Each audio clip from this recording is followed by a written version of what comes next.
নবীজির দুরুদ পড়লে ভালো লাগে না খারাপ লাগে? জবান খুলে বলেন, ভালো লাগে না খারাপ লাগে? আপনি তো জানেন না কোন নবীর দুরুদ পড়ছেন।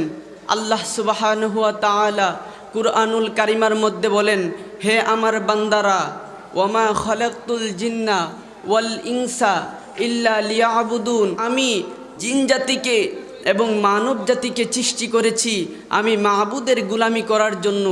আল্লাহ সুবহানাহু ওয়া তাআলা এই দুনিয়ার মধ্যে জিন জাতি পাঠাইছেন, মানব জাতি পাঠাইছেন। আমরা মুসলমান কুমিল্লা শহরে জন্মগ্রহণ করে আল্লাহর হুকুম নামাজ পড়ি, কারণ আল্লাহ বলছেন, বান্দা তোকে এবাদতের জন্য সৃষ্টি করছি। আল্লাহ এবাদতের কথা কুরআনুল কারিমের মধ্যে বলেন, সেই জন্য আল্লাহর এবাদত পালন করার জন্য আমরা নামাজ পড়ি, রোজা রাখি, হজ করি, জাকাত দেই। আল্লাহ নামাজের হুকুম দিয়েছেন, আল্লাহ নামাজ পড়েন না। আল্লাহ রোজার হুকুম দিয়েছেন, আল্লাহ রোজা রাখেন না। আল্লাহ হজ করার হুকুম দিয়েছেন, আল্লাহ হজ করেন না।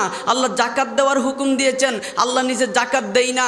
তো আল্লাহ সমস্ত জিন এবং মানব জাতিকে বানাইছেন, একে একে সমস্ত মানুষদেরকে আল্লাহ দুনিয়া থেকে নিয়ে গেল। আদম সফিউল্লাহ থেকে ঈসা রুহুল্লাহ পর্যন্ত সমস্ত লাইন আপের রুহু আল্লাহ কবজ করিয়ে ফেললো। একে একে সমস্ত রুহুকে যখন আল্লাহ কবজ করিয়ে ফেলবে, স্পেশালি 4 জন ফেরেশতা থাকবে, সর্বশেষ ফেরেশতা থাকবে মালাকুল মাউত হযরত আজরাইল। শেষ রুহুটা যখন কবজ করবে, তখন আল্লাহকে বলবে, আল্লাহ তোমার হুকুমে আমি আজরাইল দুনিয়ার মধ্যে আমি দায়িত্ব পালন করেছিলাম রুহু কবজ করার জন্য।